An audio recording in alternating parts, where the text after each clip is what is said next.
Hey, what's going on, everyone? Check out what's coming up this week on Legacies. Injection. When the fuck's that coming? Injectable THC. Hard line. Straight in my veins. It's a hard line. I can't be the cheapest thing on the shelf.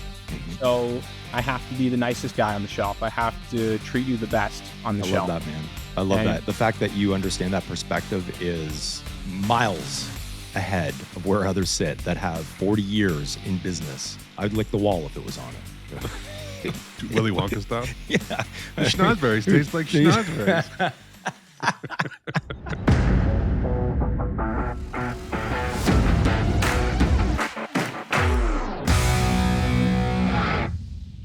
Hey, welcome to Legacies, everyone. I'm your host, Tom Ritchie, joined by Wesley the Wizard Bowles. Wes, good morning. Are you still recovering with pneumonia after... Nah, I'm fine. After this week? I'm fine. I'm a bit of a baby. I don't like the cold. We'll touch on that. Yeah. I'm doing well. Yeah, that's good. That's good. Let's remind everyone that Legacies is powered by Breadstack retailers. It's time to up your e-com game, and it's probably time for an upgrade. Reach out to Breadstack. They'll hook you up. I'm not comfortable. God damn it. Yeah, your chair didn't end up working out. Your new fancy. Disappointed. We'll figure it out. For those that don't know, I hate my chairs. I go through chairs. I go through beds. I go through mattresses. I get uncomfortable. And I've developed this sore hip, and I'm like, it's got to be the chair, even though it's like fucking. My wife has the same one. This is my wife's. It's a Herman Miller. Supposed to be the most ergonomic chairs there are. So I go out and I'm like, well, what's Joe Rogan use? What's Joe Rogan use for a podcast chair? So I fucking buy one. And it doesn't go low enough. I'd have to adjust all the cameras and everything and get my computer up, which we'll figure out at some point in time. But I was disappointed. I put it in, like, nope, doesn't go low enough. Yeah, I don't know. That chair, I mean, it's an odd looking chair to begin with, but it's got like, I'm an armrest guy. It's a medical chair. Gotta have armrests. Yeah, I do like these, especially for this, but I think that, as we evolve and do different things, I don't know. I looked at, it was a highly recommended chair outside of Joe Rogan. I'm just like, I'm not buying shit just because Joe Rogan uses it. But yeah, I think it's a medical chair, what they would use for like in a medical setting. You're moving around a lot. There's a lot of different seating positions. However, it doesn't go low enough. So whatever. Let me pull up my notes here. I'm getting older, Wes. I got to remember things. And we got an extra coffee this morning. An espresso in there? What are you drinking this morning? This morning is this. Well, I had my stovetop espresso earlier, but this is just an instant. Tanny gets this. I don't know what it is, like organic. I hate instant coffee, but I love this one. Like you mean powdered instant coffee? Or are you talking like one of the machines? What are they, like a dehydrated style, like crystals or something? Yeah, like a Folgers, granules. But not Folgers. Yeah. I forget what it's called. It's like, yeah. I don't know. It's good though. I like it. It's quick and easy. It's not as easy and fast as remember I had a what was it called? A super automatic or something? Yeah, you had that fucking you had that in your fucking little office at Amble. Oh, dude, it was the best. Just let it run. But one day before the warranty ran out, it fucked up. And I'd purchased it from Costco. And I'm like, perfect. Return it to Costco. And they don't have any other ones of that. And I'm like, forget it. I'm not spending $2,000 on another fucking coffee machine. So I went back to Old Faithful, which is my stovetop espresso. The what's it called? The Bialetti. Oh, nice. For anyone that wants to, it's $40, and they've been using them for 140 years. The original is in MoMA in New York. Oh, nice. Yeah. Speaking of Costco, I went to. You ever been to the Costco Business Center in St. Catharines? No, I didn't know one existed. You should go check that place out. So what? it's meant for. It's the one right off of Ontario Street, Ontario Street in St. Catharines, right off the highway there as you're going to Niagara. What do they have that's different?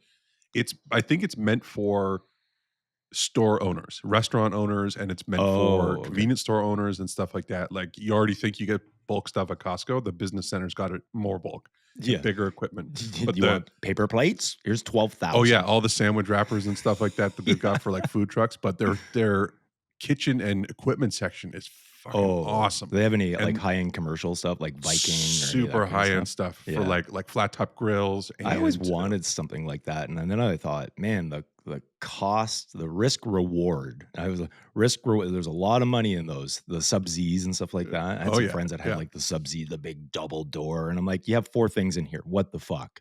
Like what do you need this for? Because I was looking at the big thing, because you can get those little desktop ice makers that make, a cup of ice at a fucking time. Oh, And they're yeah. like $300. Yeah. They have like legit Yeah, ice like makers. you're gonna have a party of 600. We've Yeah. got you covered. I exactly. love Costco. I've said for a long time now, if it's furniture, judge me all you want. I don't care, but they extend the manufacturer's warranty. It's easy to return. Their return policy alone is worth it at Costco. Like it's worth it. It's worth it when it comes to that for me. I don't think I'd ever buy a TV again and not buy it from Costco. 2-year warranty, plus you can extend it to like 5, and that's full failure, like Yeah, full failure. 100%. So to me, that's good money. That's good money. They don't always have the things that I'm looking for, unfortunately, but whatever. Yeah. So back to your, do I have pneumonia? Well, should we maybe talk about what we did before that day? Well, yeah. I mean, the day wasn't a total loss. We're outside of TO, so traveling in, I used to commute to Toronto every day for almost 4 years. Not every day, 3 to 4 days a week, usually 4 days a week, and which is asinine, by the way. Which I got to the point where I a lot of audiobooks. But what was great was that commuting time was, I could plan. I'm always in my head. You know this about me. I'm always in my head, planning, think of the next thing. And when we'd have a project, and this isn't to blow smoke up my ass, we'd launch pretty much without failure. But don't forget, it would be 4 hours a day of thinking about a project and all the nuances of it for months, right? Yeah. So exactly. when it was time to execute, we were on point. But yeah, so for me, it's like, we got to go to Toronto. I'm like, oh, fuck, what's that going to be like? But we got up to the new JointCraft facility, not the new facility, sorry, the sensory room at JointCraft, which is fantastic. It's absolutely awesome. Great little room there. Yeah. And we've got, I don't know if we've announced it yet, but we've got a holiday special coming up that'll be dropping the week of Christmas. We're doing it in person at the JointCraft facility in their sensory room. A lot of great sponsors coming on board to support us. Thank you so much. We love you all. We couldn't do what we do without our sponsors like Breadstack and the others that come in to help us. And there'll be more about that. We'll drop some more teasers, and but it's going to be fun. It's in person. So it's good. Yeah, beautiful. Got a little tour of that facility as well, and yeah, a big tour. And you get lost, right? The quality of those the pre-rolls coming out of that facility is just next level. I've said this for a long time. It's not because John and I are friends. They, as far as I can tell, I haven't tried every pre-roll on the market, but I can tell you they have a quality standard beyond anything I have ever seen. And they are handmade. Like, there is no automation in there. Those are fingers being very busy making those pre-rolls. So anyways, can't say enough about them. They're great connection, great friends of ours. But then we had to scoot down to the Kind event. It's just, what time is it? Well, I said, okay, it's about 40 minutes to get down there. Let's go down to Kind. I at first did not think the lineup was for Kind, because we arrived before 5. It's not to throw shade at Kind and say, oh, you wouldn't get a turnout like this. It was doors open at 4. What the fuck's going on with this lineup? And so I thought, oh, okay, well, maybe maybe they're running late, right? So we jump in line and wait and wait and wait. And then 15 minutes later, it moves 5 feet. And I'm like, this doesn't make sense. And I remember turning to you and saying, I don't give a fuck who's in there. I am not standing in this line. Reminder for anyone who wasn't there or didn't head down that way, the event was pretty close to the lake in Toronto. Yeah. And it was starting to rain. Freezing, really bad wind. Yeah. And yeah, there were a lot of people in that line who were chilly. Needless to say, we bounced. I just was not standing in that line. A lot of great people in there, obviously, I wanted to be able to connect with. And, you had posted just it's a funny shot of the line. We weren't trying to blast Kind and the event organizers or Josh or anyone. It was a reality. And I'm like, hey, doors open at this time. You shouldn't be standing in the line still at 5 o'clock. I don't understand what's going on. So yeah, and everyone was going through that experience too, right? They're, waiting an hour and a half, 2 hours. I think some people said maybe they're stretching it a bit, but I mean, I don't care if it's an hour. So anyways, I don't know if Josh caught our post or someone said something about our post, but Josh reached out yesterday morning, and said, "Hey, if you got time to chat, let's chat." So I managed to connect with Josh and just understand like what's going on. And there was a couple, I think, issues. So one, we had jokingly mentioned, was this oversold? So the venue itself, 3,000 people, right? Then take away space for people with booths, et cetera. And Josh said that they had planned on around 1,750, which is a lot. That's a huge attendance, right? Yep. So they capped their ticket sales at, I think it was 1,800. And he said typically they only see about 70% of people show up. And this was overwhelming. And he said that one of their, internals is no lineups ever. It's part of, the way they want to service their customers. And I'm thinking, well, Josh, like, what the fuck then? Like, because, and I feel bad for the individuals that had to wait, that had to travel. They came, they stayed overnight, but I also do feel somewhat bad for Kind and the organizers, because I think that there was a technology they were trying to remain as compliant as possible. They were, as far as I know. So there was a lot of check-in hassle, right? Proving where you work, show pay stub or record of employment. I don't know what it was exactly. We didn't make it that far up the line. But there was, proof that you had can sell, but also that you were employed by a retailer, which is compliant. That is how you are supposed to do it. So kudos on that. I think the disappointing thing for me, and you've brought this up just with us as we've been talking, is it's the PR, right? And this is my big thing. Yeah, for sure. like they're on blast, and we're not contributing to it. All we did was post, 5-second little clip. This is the lineup. I think I had said something like, "It's 5:00. What the fuck? Like, what the fuck is going on?" Right? Yeah. And they're getting lit up, and to me, I'd be jumping in there saying, "This is what's going on. This is why." Not that it justifies. And Josh was very clear with me. He's like, "I'm not reaching out to you just because it's you, or anything like that." Because we had individuals saying, "What are you talking about? Your Legacies podcast. You just go to the front of the line. You can get in." Well, first of all, we don't need any special fucking treatment. Okay, Right. we're not looking or asking for any. And as a matter of fact, if someone came up and tried to usher us to the front of the line, we'd probably say no, thank you. We're no better than anyone else, right? But to me, I'm just looking at this going, what were all the failures? He said that, staff of 9 at the door trying to check people in. I think there was 2 different ways that you could get into the event. But for me, this is your brand, which is Kind, and you're getting lit up like bad. Yeah, So it's like why not say something? Yeah, so far there's been acknowledgement to us, but there's been no acknowledgement to the hundreds of other ticket payers who experienced all that, right? Yeah. And I understand, again, we've run tech companies and stuff. I understand that social teams are different from your support teams and things like that, but you've still got people posting on your social channels even today, great time at Kind, all these great clips and stuff like that. To me, it's like there needs to be something in between there where we address either in the comments or either in an open letter, or I don't know what it is, but you've got to do something to well, at least I acknowledge. don't know what Josh, he mentioned something about plan. So I think he was doubling the staff for day 2. Plus, trying to go through the line, make sure everyone has everything they need ahead of time. I think some instruction on checkout probably would have been a little bit better. And now you did say that proof of employment something, but I mean, like, let's make it bold. Let's show evidence, like, or examples of what you're going to need.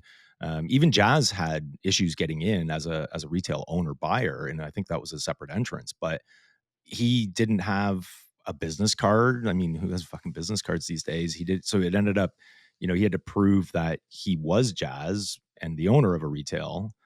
I think it was an email signature or something that let him in. And I'm like, okay.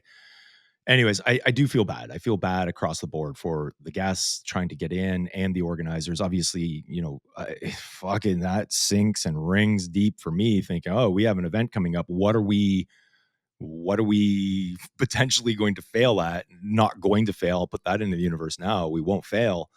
But I mean, there's a lot of moving pieces when it comes to events. So, and they've done quite a few, which I think is the part that was a little bit disappointing. They've done a lot.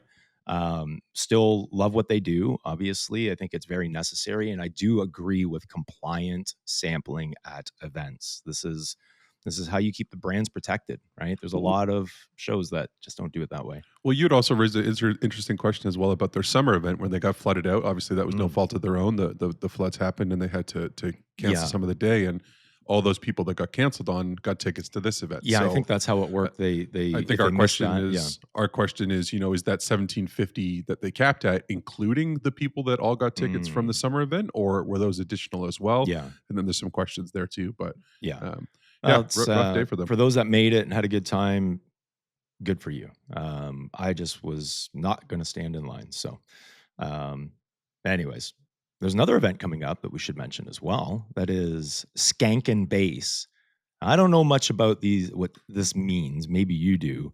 But our friends over at Ganja Glam, Brandon, Cino, these guys organizing a great event. That's coming up this weekend, November 30th. I believe it's on Bathurst. You can visit skankinbase.com for tickets. There are still some tickets, I confirmed with Brandon, available, though they are going quick. A lot of great brands that are going to be present there. But can I say skank? Of course you can. Yeah. Skankin Base. You're not. I don't think you're a drum and bass fan. You're not really a jungle fan. Drum and bass. Yeah, I don't mind. I like a lot of music.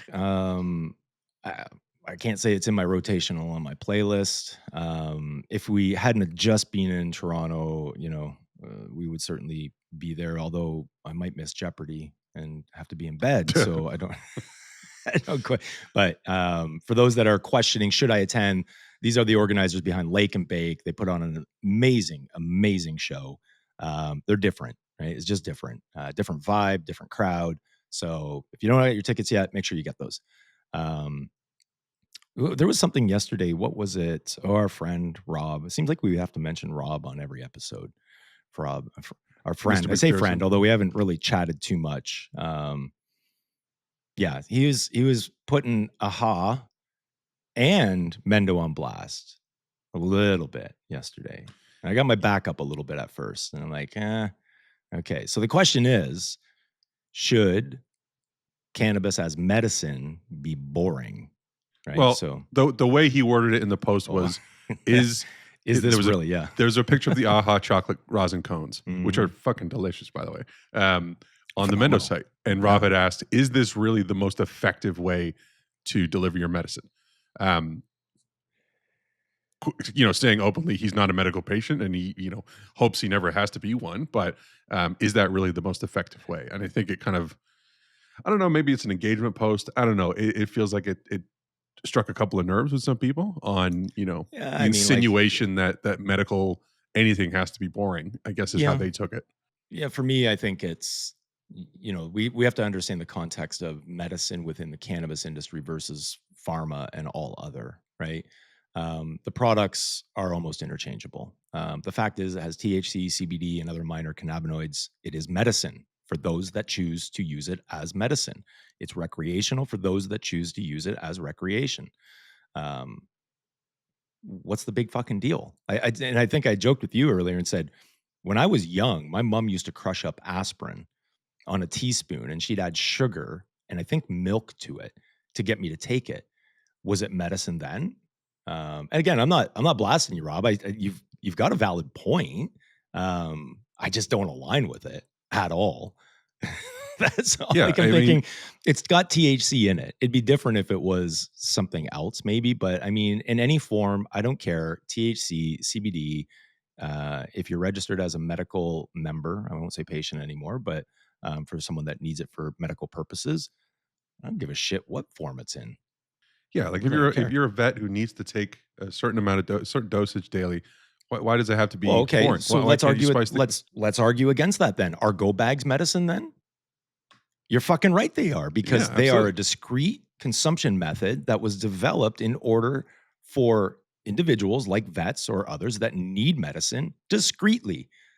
I wouldn't say it's typical medicine. If we're looking at, the realm of medicine under big pharma, it doesn't have to come in a tablet, gel form, suppository, transdermal, injection. When the fuck's that coming? injectable THC. Injectable to Hard line straight in my veins. It's a hard line. But you know my point, right? It's like, how do we segregate that? And I don't think we should. Let's worry about future state when cannabis, if let me add the big if, it were to ever have a DIN, right? A drug identification number, which I think we're miles away. Oh, yeah. Then we'll worry about, is this medicine and can I only take it in my boring form? I guarantee you ask anyone, look, I've got this gel cap with THC and CBD in it. Chalky or white pill. I've got this cone, end of cone. Let's be clear. It's the best part of a fucking ice cream cone, right? Filled with chocolate that still delivers all the same.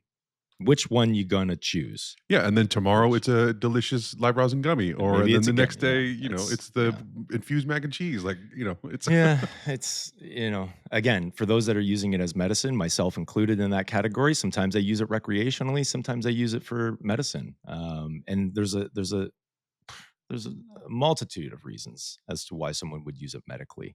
And I don't even like saying use; it's consume it for medical purposes, right? But anyways, it's got THC, it's got CBD, it's got other minor cannabinoids. I don't give a fuck what kind of form it's in. It really doesn't matter. Yeah. Agreed. Yeah. I'd lick the wall if it was on it. Willy Wonka style? Yeah. The schnozberries taste like schnozberries. Oh my God. Listen, we had a little bit of pivoting today. We were going to have Chris Jones on.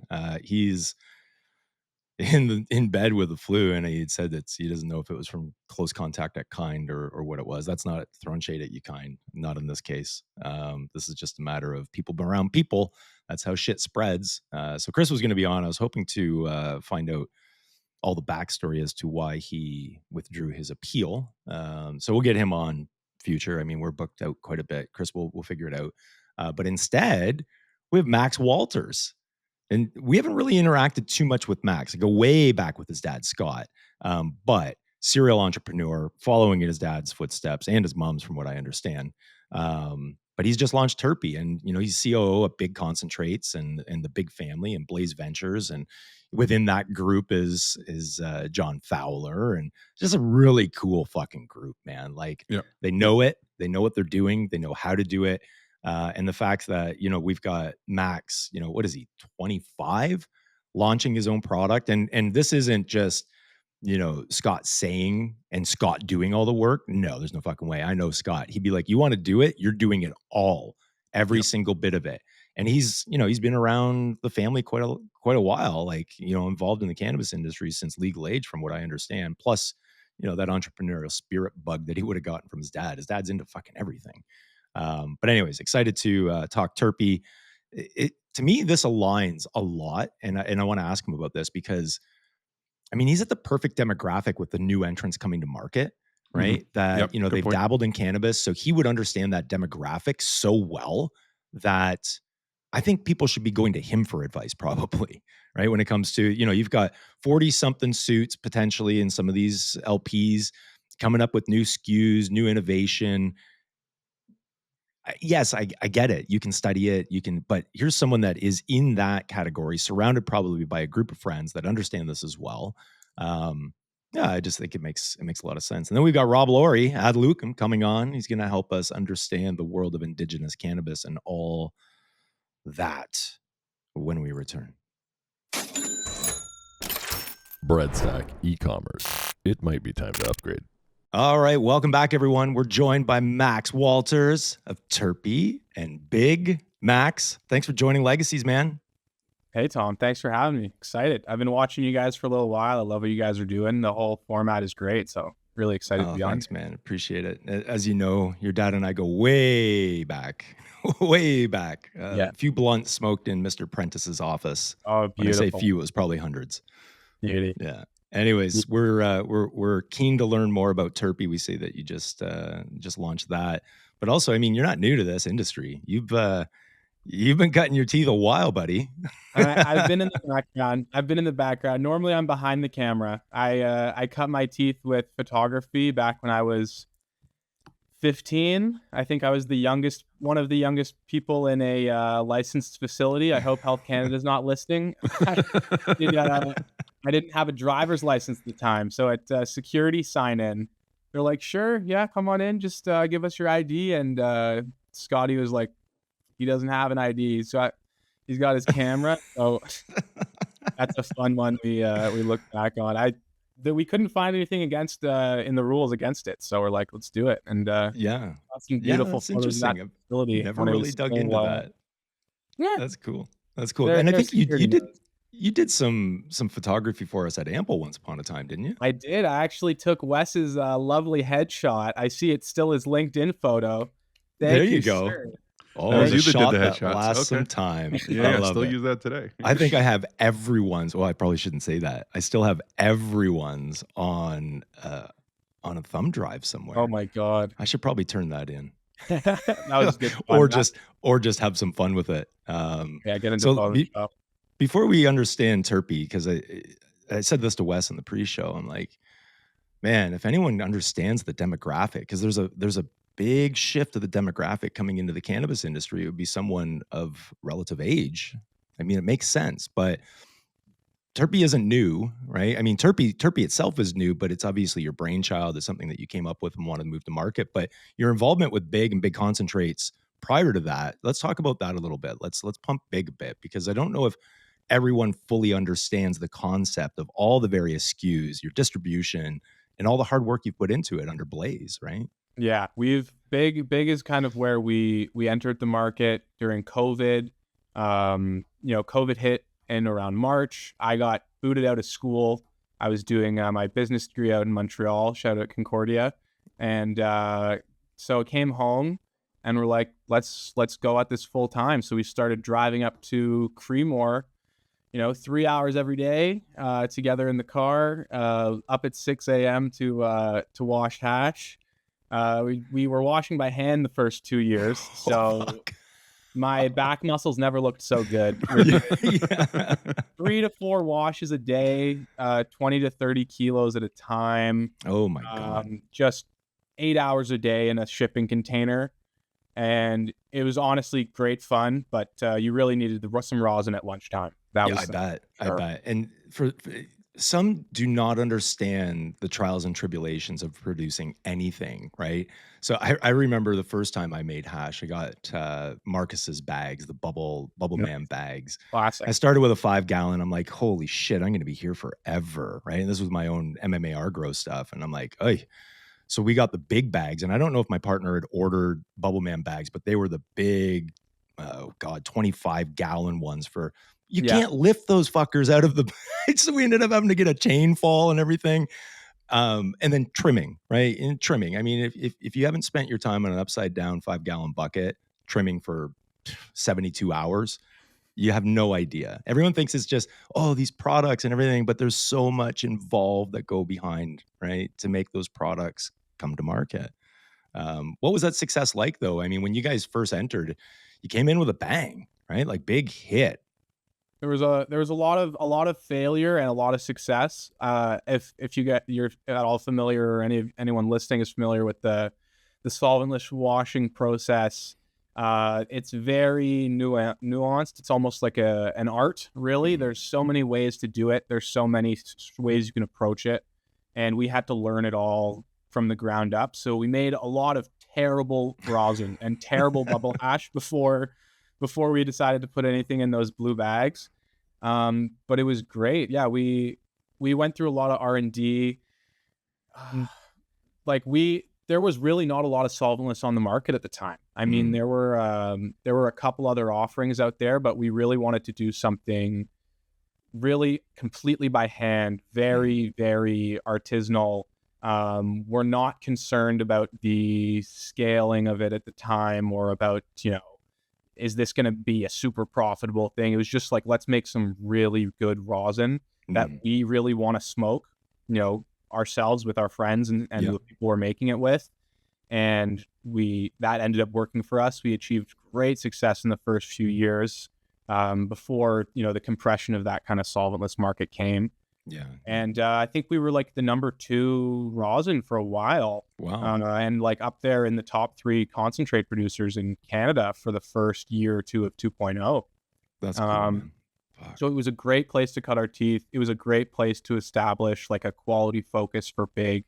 And that's what Big has kind of evolved to. And, you know, it leads into where we're going with Terpi, but Big is that really craft focus, really flavor focus, like not really caring a ton about THC, more about like a really smooth, enjoyable smoke that you can rely on.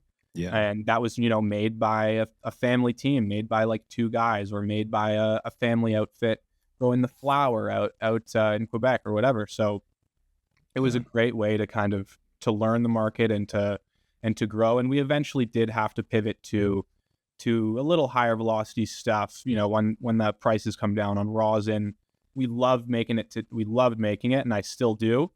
But we had to move to survive. You know, we didn't want to be one of those companies that builds fantastic products. And there's a lot of them that have built just amazing products that I enjoyed.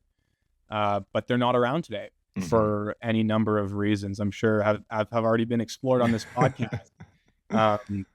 There's intricacies, that's for sure. There's a lot. Yeah. There's a lot. And I think that, you know, the market is still, it's almost like a rubber band effect, right? Where we stretch and now we're out here, and then the rest of the market needs to catch up. And when it does, though, it comes in with a bang, right? And so for instance, you're talking solventless early days. You're right, not a ton.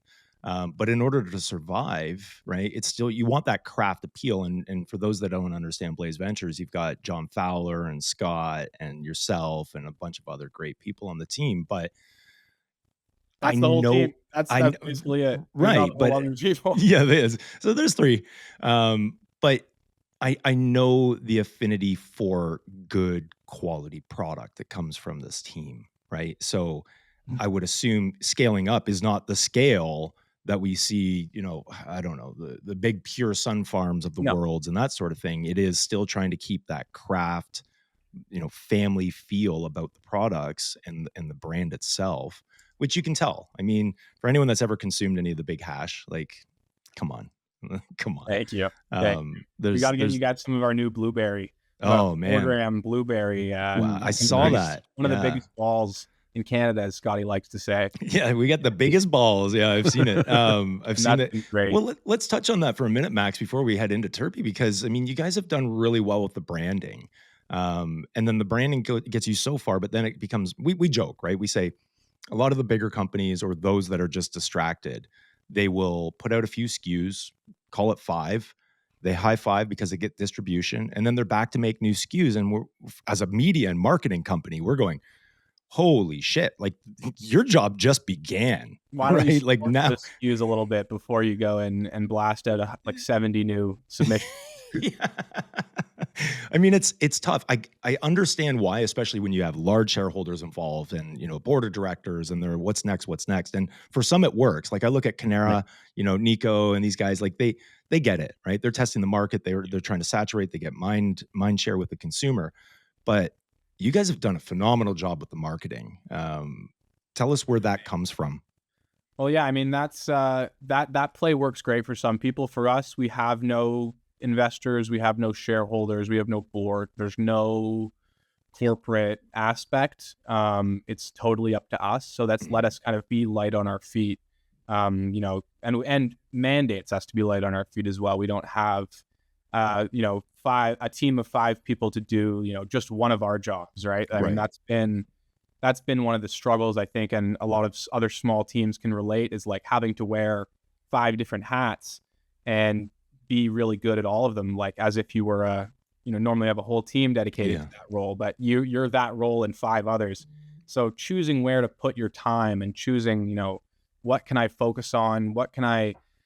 How do I focus on all these different segments of my business without doing a half-assed job in some of them, right? And that's been it's a fun challenge. It's a challenge nonetheless, but it is fun. It's finding ways to be creative and differentiate yourself. And, you know, we don't have a sales team. We've never really we run ground game ourselves. We don't pay an agency. We don't pay reps. Like, it's just, we would hit stores on the way home from the lab. Like, Scotty would still have his PPE on, and we'd go into dispensaries and tell him. So, like, you had to do it all. And with the marketing, we've taken, and to your point on the naming, like, not overcomplicating it. I mean, I don't think marketing is the biggest slice of the pie when it comes to like what drives a good product and what drives sales. I mean, obviously it's a much bigger conversation, but you know, we've leaned on just being honest. Like when we were doing the washing it big, we just hop on a live stream and I'd be washing, Scotty would just be standing there showing the whole thing. Yeah. And the whole team of 3. Yeah, the whole you know, not dressing it up too much or you know, making it something that it isn't, just like showing off honestly what we're doing. I love some of your guys' marketing too. You guys have leaned into, again, speaking of being a small team, and you guys have leaned into using AI image generation for some of your stuff. And I love some of the stuff you guys are churning out with there. Is that you doing that, or is that another member of the team kind of doing that? That's me and Scotty playing around in Midjourney and GPT and all those great tools. I mean, they let you build exciting looking stuff quickly. Yeah. And obviously, you know, you have to curate.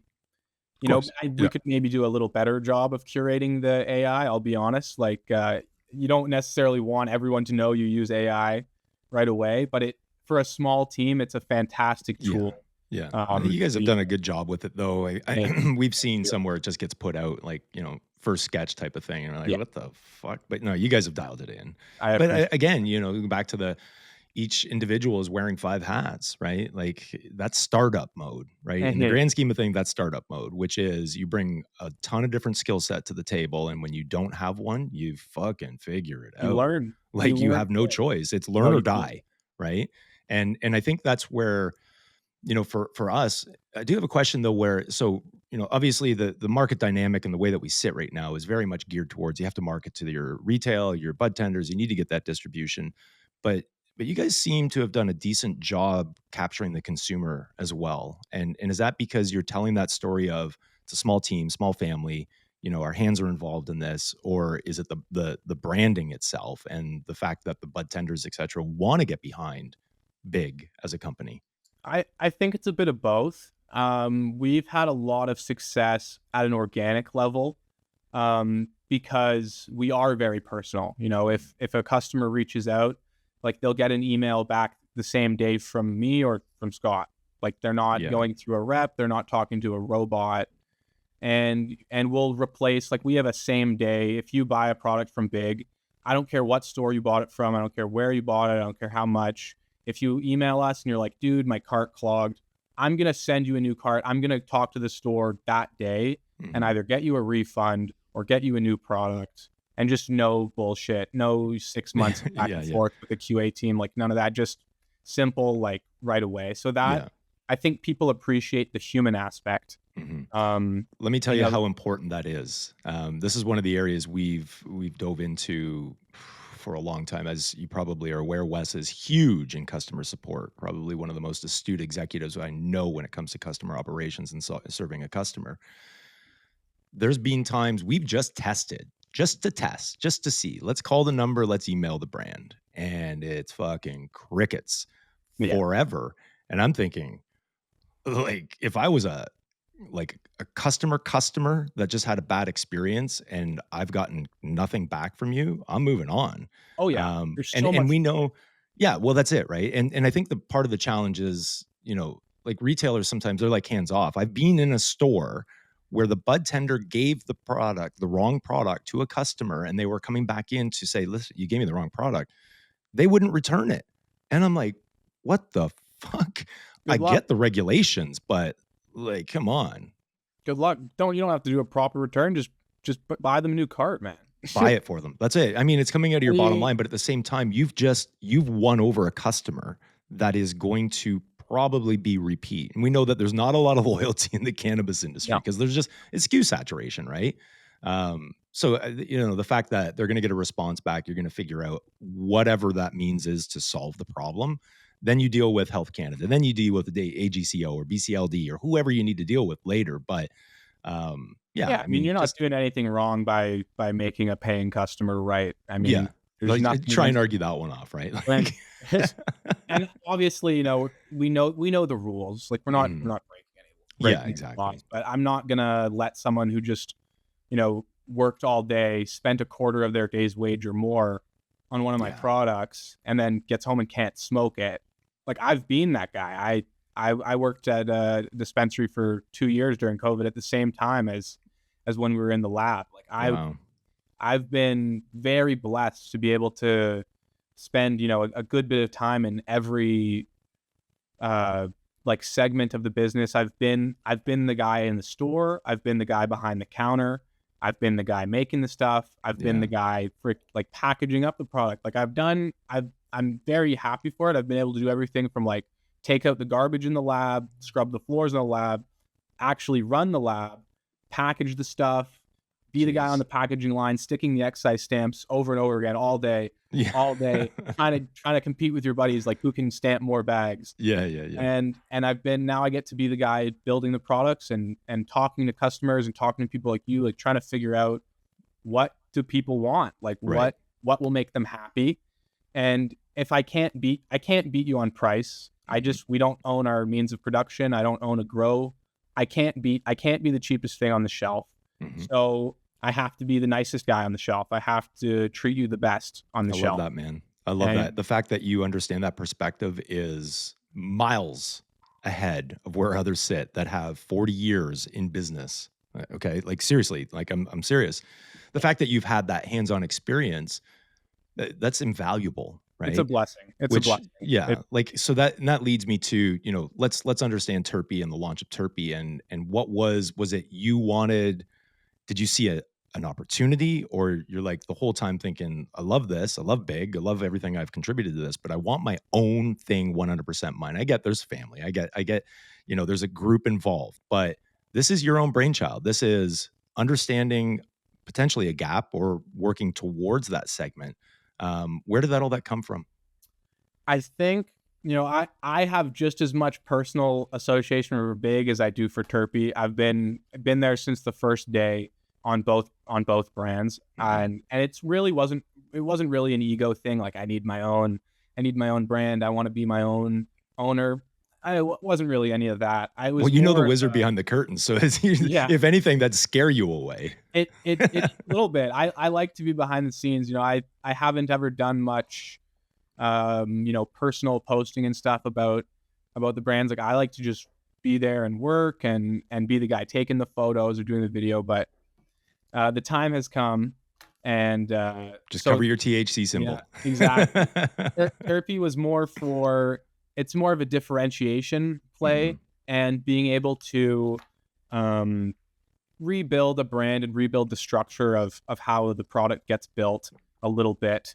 So still keeping it super light in terms of how we build products, like from the costing side, but not owning a massive $1 million facility or anything.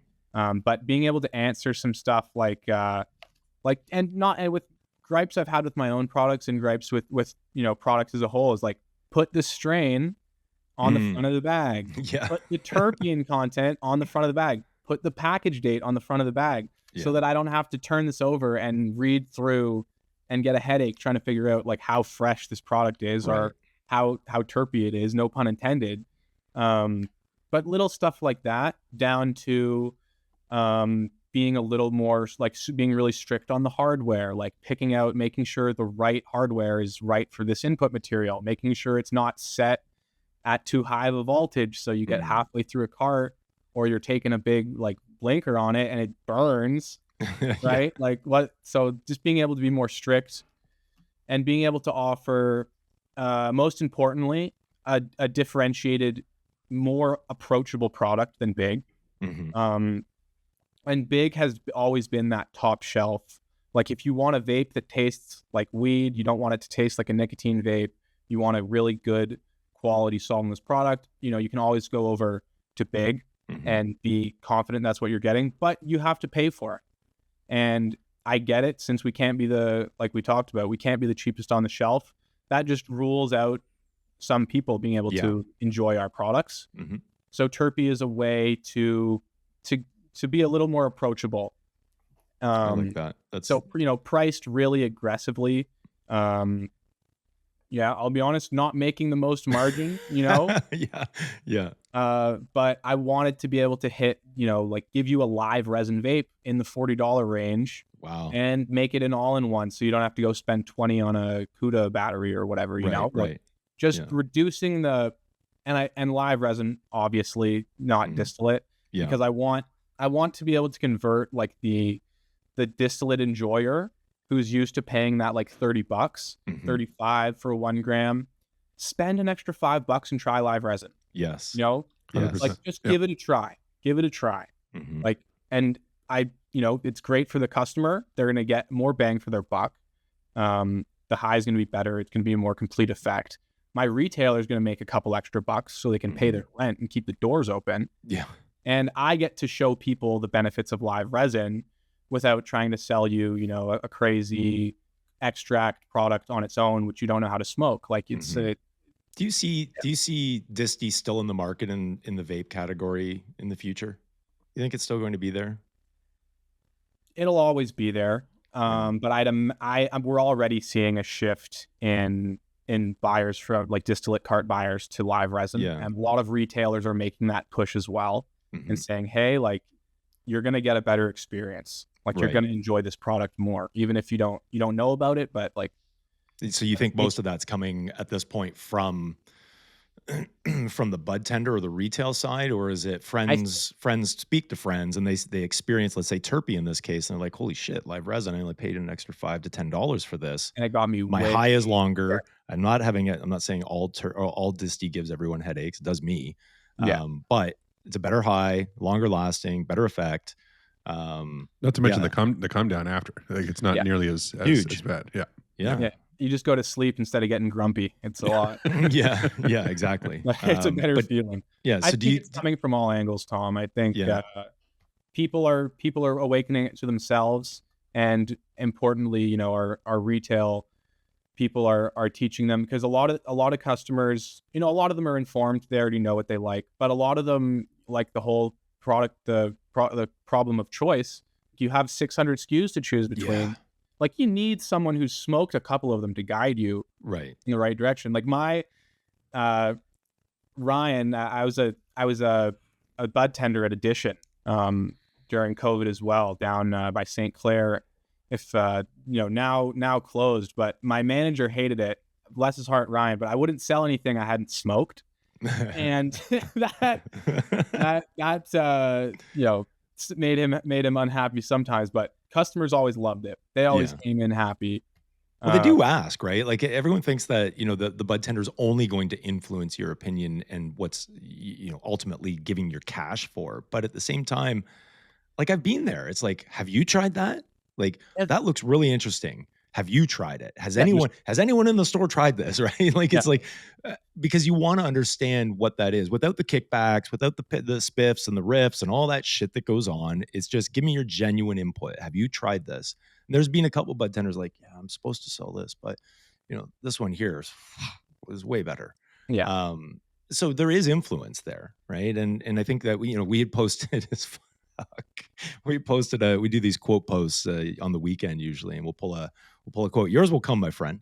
We'll pull a quote out just to, one, it cuts down on the amount of production that Wes has to do, but also it's just intriguing, right? So we posted one, I think it was just this past weekend. And it was Jamie Lipowitz, who obviously runs High Buds Club, and she was there was a quote in there from them back in the day. It was right, great. Yeah. So yeah, and I think the post was to not to go hard on it, but it was brands will spend, she said, millions, and I know that it was out of context, meaning just in general. They'll spend millions on marketing only to be converted to a different product by a bud tender saying, don't buy that, buy this. It's true. It does happen. And that's where for those that don't understand it, that's where High Buds Club was born. She was in California. She went in full on, I'm buying this product. And the bud tender said, are you sure? Are you sure you want that one? Like this one over here is much better experience, etc. And she was converted and bought that product. So I understand the influence at the bud tender level and how important it was. Hell, we were just in line for Kind and couldn't get in. Yeah. We bounced out of line, but there was a bud tender, Wes, I don't know if you caught this. She said something, I really want to try whatever it was. She's like, but I'm not spending $60 on a cart. Right. I'm like, right. Yeah, you can't expect people to if they don't have any reputation of it. It's a big ask. It's a big ask for a buyer. It's a big ask for a store owner. Mm-hmm. That's why I always come with a sample. If I'm going to ask you to order a case, like smoke it right now. Let's smoke it up Yeah, front. let's try it. Get the PO out, and here you go. Yeah, like I don't even want you to bring it in if you don't like it, because Right. you're not going to sell it, and then you're going to sit on inventory, and you're going to be RTVs and mad at forget all me that shit. Yeah. because it won't move. But Right. So I when mean- you like how much did you just draw on your own knowledge, or did you sit down and go, okay, I want to do this. This is the concept. I want to move this product at a proper price point that all can afford and enjoy. Did you go into further study on demographic and understanding that? I mean, because you're in that demographic, like I had said, where there's a lot of not newcomers, they've had experience, but let's just say they're more open than the OG like me that's like, you know what you want. give me Yeah. flour, give me flour, give me flour, high Yeah. terps, right? No disty. I don't Breadstack. want any of this shit. You know what you want. Yeah. Right. But there's, like my daughter, 21, 22, like she's into the general admissions and the, botanical terps and all that. I can't poo-poo on that. I can't, because I get it. I understand. Yep. But did you have to go in to understand it even more? Or were you like, I got all this fucking knowledge. No problem. Like, let's go. I'm no expert. Yeah, I always do a bit of research. But some people just don't want their cart to taste like weed or rosin. Right. And right. Me personally, what I like is not indicative of what the market likes or what will sell.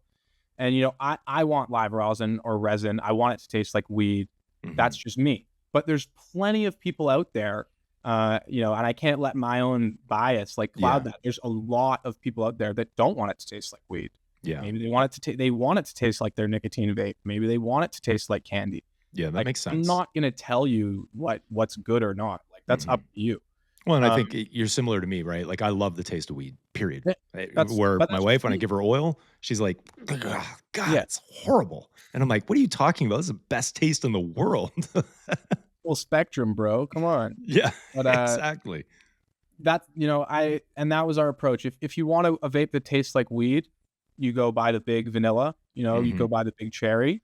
But if you want something that's gonna punch just as hard, maybe harder, not saying, you can go for this one, and it's not gonna insult your taste buds. It's gonna get you really nice and high, and it's still gonna be really nice and smooth because it's Cool. live resin and it's prepared properly. hmm And it just lets everybody start enjoying the benefits of those extracts without pigeonholing them to one basket or one price point. Yeah. I love And that. That makes a lot of sense, man. I looked at what else is out there. I looked, all-in-ones are quickly becoming popular. Mhm. So I thought, coupled with that, with the fact that I'll be standing in a store and watching people, I'll be talking to a manager or something, and I'll see people buy all-in-ones, and I'll ask them why'd you go with the all-in-one instead of the cart? And it's Mhm. normally a guy like me or a little younger. I'm 23.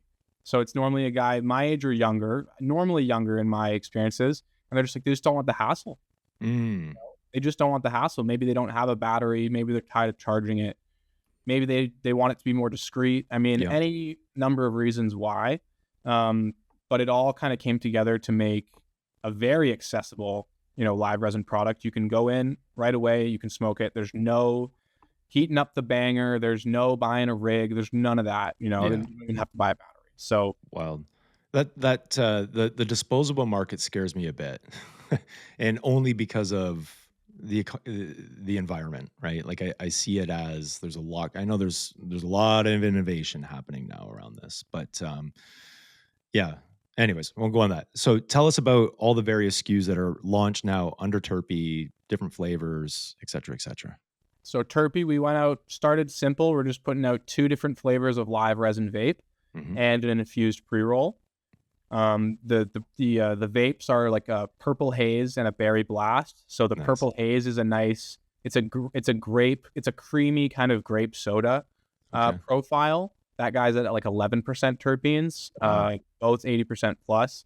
And the berry blast is it's like how would I put it? It's like a blueberry raspberry kind of cross. Okay. A little less creamy, a little more more complete of a profile. And that guy's at 14% terps. Mhm. And then, I had to put the input material was so good, I had to put it on the bag. Gorilla Glue and wedding cake. I mean, you can't ask for nicer than that. So also strains I love to smoke in flowers. I was gonna say Gorilla Glue, when that shit hit the market, man, you couldn't. I still remember trying to source the cultivars for it, and I'm like, who's got it? I'll pay anything. What do you got? Right? I was still underage. I can't even talk about it. Yeah, exactly. I was going to a cafe with a fake ID. I can't. Yeah. Oh my god. Oh my god. So distribution. What are we talking? Ontario? Are you moving beyond Ontario? Only right now. Yeah. And then if there happen to be any Manitoba folks over there watching, we might demo it in there as well, just because we can put it in quicker. Yeah.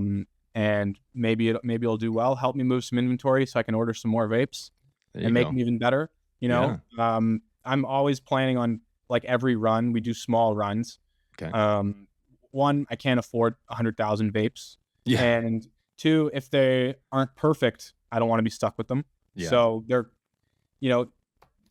if you smoke a Terpi pen today, it probably won't be the same Terpi pen you smoke in 2 months. The one you smoke in 2 months will be better. Wow. Love that. So continuously innovating. Not married to one vape, not married to one input, like always, like big, like always ready to pivot, like stay light on your feet. Like, dude, that's so smart. It's so smart. I know of some massive batches that made it to market throughout various categories. Customer experience was not the greatest, and all these RTVs, but in some cases they just sat. They sat and they just sat and they knew, these companies knew they needed to pull this shit, and they just let it stay. And we know what's happening. We can just see the share price in some cases. We can see the, distribution in other cases. So I love the, stay small, stay nimble, stay lean, and continuously innovate. If it's not working, make it better. And that's, I know, like I say, Scotty, that's one of the things that I've always known about him is you can continuously improve. And it seems like you've gotten that, right? Yeah. You want to fail. So you can be better. You don't want to have an epic fail and get stuck with it. You don't want to go bust, right? You want to stay alive, like that's why we're still here 4 or 5 years later. Yeah. We're not the biggest company, but we're still alive. Yeah. So, I'd rather be alive. Yeah, for sure. Max, it's been a pleasure having you on. Thank you guys. We're very excited about the Terpi launch. As soon as I saw it, I'm like, oh, this is going to be awesome. You understand the demographic, you understand the market. Again, 15 in cultivation rooms, I don't know, whatever. There's no line of the law that I know of, anyways. And they read the rules. Know those regs. Yeah. So, anyways, continued success, my friend. Hopefully, you can gain more distribution. I'd like to see you in Manitoba and wherever you can. But thanks for joining Legacies. Appreciate it, Max. Thanks for having me on, guys. I'll have to get you some vapes. Okay. Maybe I'll slip some rosin in there for you, Tom. There you go. All right. Thanks, buddy. Appreciate it. Thanks so much, guys. This was awesome. Breadstack e-commerce. It might be time to upgrade. All right. Sorry about this, folks, but our friend Rob took ill right in the middle of the pod. Feel bad for him. Maybe food poisoning. We're not sure. We're going to reschedule and get him back on. Lots to unpack and understand there. I'm looking at this now, Wes, going, this is a single episode guest. Like, there is so much to unpack that I think we got a couple hours of just breaking it all down. Yeah, 100%. There's definitely not enough coverage on the entire Indigenous side of things in this industry whatsoever. So, and we're definitely not the right people to speak to. Fuck, right? No. So it's no. Yeah, and to be honest, like I'm somewhat, I've got to be very careful when I speak to this because you understand what I mean. And I'm sure our audience does as well, because I don't know all the in-betweens. Rob is very close to this, which is one of the reasons that we were super excited to be able to have him on to break this down, because, we just see, all we see is, Medicine Wheel, Indigenous store shut down, and the public's reaction is good. And then some, it's like, no, why not focus on the right? So there's a lot to understand. And a lot of it comes down to the challenge of rights, right? There are rights there. And we don't necessarily understand them. So we'll get Rob rescheduled, we'll get him back on. Hopefully, if you're at this part, maybe there's a couple cool clips that Wes is able to produce and put in, but great guy. And I saw it on his face. Just all of a sudden, I'm like, he doesn't look so well. Yeah, it came over him really quick. So what I'll do is might not make it into the full episode, but I have enough, I think, to do some cool clips. So we'll probably break some clips out. Yeah, some teasers, and then we'll get him back on to we'll get him to back, really flesh out what's going on. But yeah. Hey, in the meantime, though, since we've got some extra time, I do have a product I want to call out. Which is that? So I've been loving dabs recently. Yeah, you're the dab. You're the dab dude. Yeah, hardly the dab king, but I'm definitely the dab dude. And one of my big gripes, as you know, because I think you hate cleaning glass and all that shit as much as I do. I also see my Apple. It's fucking dirty. Yeah. I also, whipping out a torch every time too is kind of, depending on how high I get, it's like, what's going to happen with that torch when I put it down? It's just, I don't know. Maybe I'm overthinking it. But, the whole getting set up for a dab, I love dabs, but getting set up for them has been a pain in the ass. This is not paid promotion or anything like that. I legitimately just stopped by, I think it was Tea Cannabis in Beamsville. Well, you were out and about. You were out and about on the weekend, right? Yeah, I was in Niagara on the Lake. Yeah, Niagara on the Lake, and I stopped by Tea Can at Beamsville on the way home. And one of their bud tenders recommended this. They just got it in, so it's the Dab and Go. So this is from from Dad Bods, and I believe the producer behind this is Stigma Grow. Okay. So it's literally an all-in-one. So it's not like vape juice or anything like that in there. It's actually, I can see the batter in there, the liquid diamonds and the batter. And yeah, you hit it for 5 seconds, it preheats, and then you draw. And I was fully expecting, there's no way that this thing gets up to the temp. I don't understand how it can heat without heating the product in it. Yeah, it does. So from my understanding, the way this is constructed, there's a metal bowl in here and that's what it heats. The coil heats that bowl, and then the batter starts to melt. And then as you draw, it heats up even more and passes. Really, really interesting. I don't know the full details of how it's constructed on the inside, but my big concern again was, how is this getting up to the temp high enough to simulate what you're actually doing with the torch and a nail and all that stuff. But I was thoroughly impressed at how convenient this thing is. Like, it gets up to temp. I taste all the terps. I taste everything that I normally would with I gotta find a regular one of those. dab. God damn it! Yeah, keep doing this to me. And this was $40, $45, and it looks like, based on how much is left in here, this is going to last me a decent amount of time. Really? Did it tell you on the package how much equivalent to your, not equivalent in as in like dry grams per gram and milligrams? I mean, like, are you getting a half a gram of butter or batter or whatever's in it, or? I've already thrown the packaging out. I'm just looking at the OCS listing here, and it says it's a half gram. You get a half gram, okay. Yeah, it's about a half gram, and it's a completely disposable device. 100% disposable device, and it's got a charging port on it. The one thing I'll mention is it's got some pretty decent instructions that come with it on the back of the packaging, because it's really melting that batter in there. If you tilt it the wrong way, it will drip out. So there's some decent instructions on preheating, how to hold it, where to hold it, for how long, and all that stuff, which is really nice because it's really well explained on there. But hey, I just wanted to call that because it's a great way for me to get that same dab feel, that same dab high that I love, without the rigmarole of now it's just done literally everything. I don't even need to load my Toki or anything now. Exactly. Wow. Again, it's love Toki, but I still have to mess with stuff, and I want to be able to just. Around 1 million miles a minute over here. It's like, this is done. Okay, now what? Oh, it's about that time. I think I might go smoke a joint. And if a pre-roll's not there, I go, I gotta fucking roll a joint or pack a cone. I know it's horrible problems to have, right? Horrible problems. But some people live in the experience, right? So for individuals, they get their dab rigs out, and Marcus is huge on this, and he's a pro. I mean, he can run it one-handed somehow. Oh yeah. But that experience, I've never been the experience. When I was 15, it was, that was an experience. What kind of contraptions can I come up with? Can I smoke this through a banana? Can I do this? But now it's just convenience for me. It's how quick can I get to what I need to do?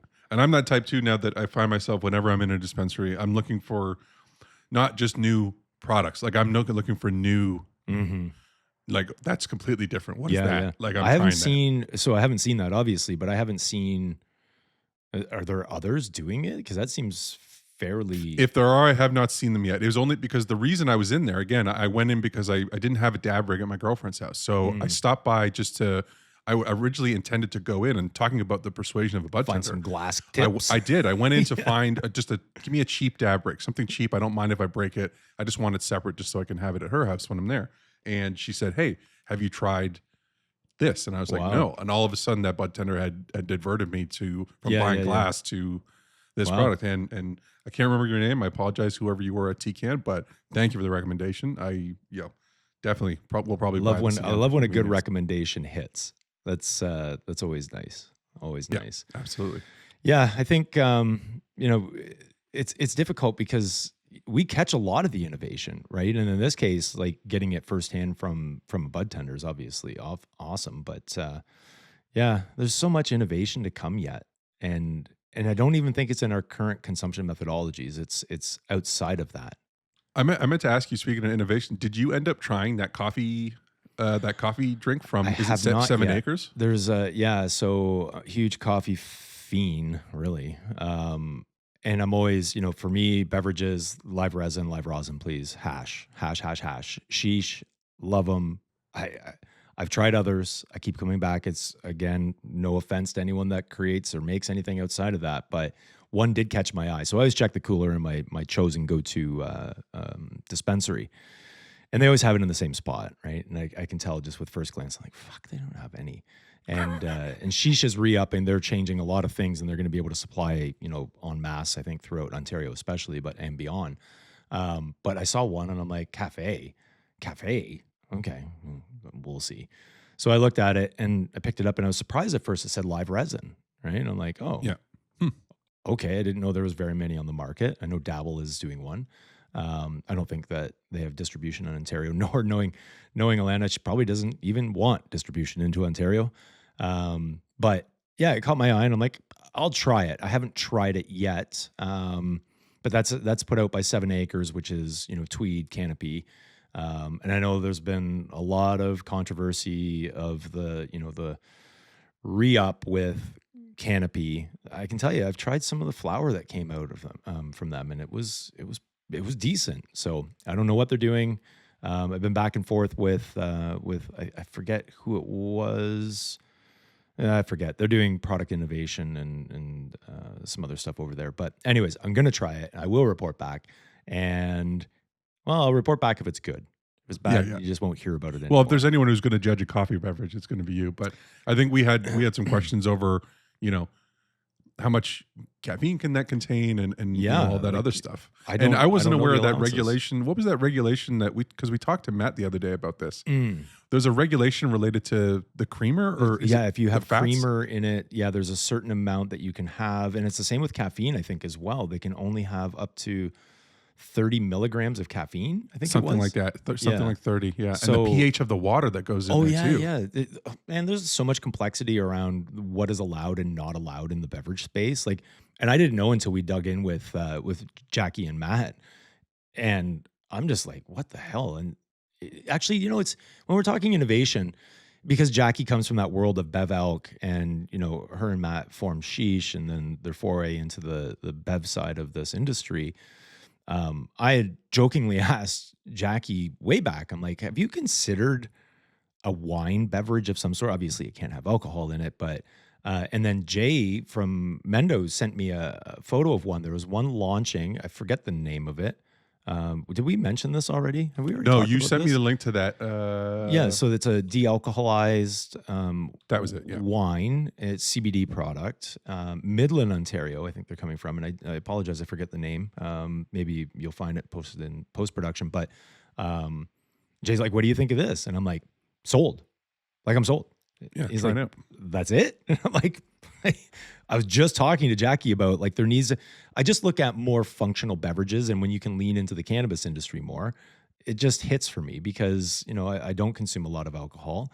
But there's times that, if I'm not infusing my own and I don't like to pour a sweet beverage all the time, then I want to try something similar, right? Similar. I'm not even a big wino. I'm not a wine connoisseur. Well, that's got me wondering now too, speaking of displacing liquor and the alcohol industry, I'm wondering who's the first, and I don't know if this exists already, but you already have non-alcoholic beer, right? That people, generally do enjoy for the flavor and all that stuff. I'm wondering who's going to be the first to have that beer. Yeah. Collective Arts is already in it, right? So Is they've it? already Yeah. they've got their regular beer, which I used to love. I loved their porters. Stranger Than Fiction? I forget what it was called. Ransack the Universe? I don't know. Awesome art on the cans. Yeah. But anyways, they did a functional beverage, and I don't know which one came first, but I swear they do one in the cannabis industry. I think it's called the Collective Project. Yeah, it's Collective Project. So I don't know who the licensing is with or through, but yeah, they've got all covered. So that's a beer flavor, not like a juice. I don't know or if it's like a beer flavor actually. You That's know a what I'm good saying? point. Like that taste of a non-alcoholic beer, Yeah. but it's Why infused. wouldn't they? Now we'll have to do some research and find out, is there one on the market? 'Cause Yeah. It seems like it's wide open. And if you do a porter, I'll be your sampler. A stout or a porter, not Guinness. Sorry for the Guinness lovers. Well, you don't like Guinness? Why don't you like Guinness? It's not there for me. It's just I had one this weekend at Niagara on the Lake. It's not bold enough. It's not stouty enough. It's not porter enough. And I think Guinness is more of a stout. It's supposed to be a stout than a porter, but I think they also just call it a dark ale, don't they? I don't know. Yeah, I don't know much. They've about got the their word own special Guinness. religion around the whole thing. So. Oh yeah, and I'm not going to tread into that. I'm going to be very careful on that side. But no, I've tried them. I think that's where the black and tans came from. People trying their black and tans. But I was never. I don't know. I like the ones that you can't even see through the glass at all. Yeah, dark, like super coffee, super chocolate, just lingers forever. If I'm going to have one, especially in the cooler weather, it's going to be one of those. So. Maybe we'll see one. Who knows? It'd be nice to see some of those other functional beverages become infused potentially, and then maybe it'll cater to a whole other demographic. Yep, exactly. Anyways, again, we'll get Rob Rob. That's a tough one now. Rob Laurie, the lawyer. We'll get him rescheduled. We'll understand the world of indigenous cannabis and all the intricacies of that in a future episode. But thanks for joining Legacies. We appreciate everyone.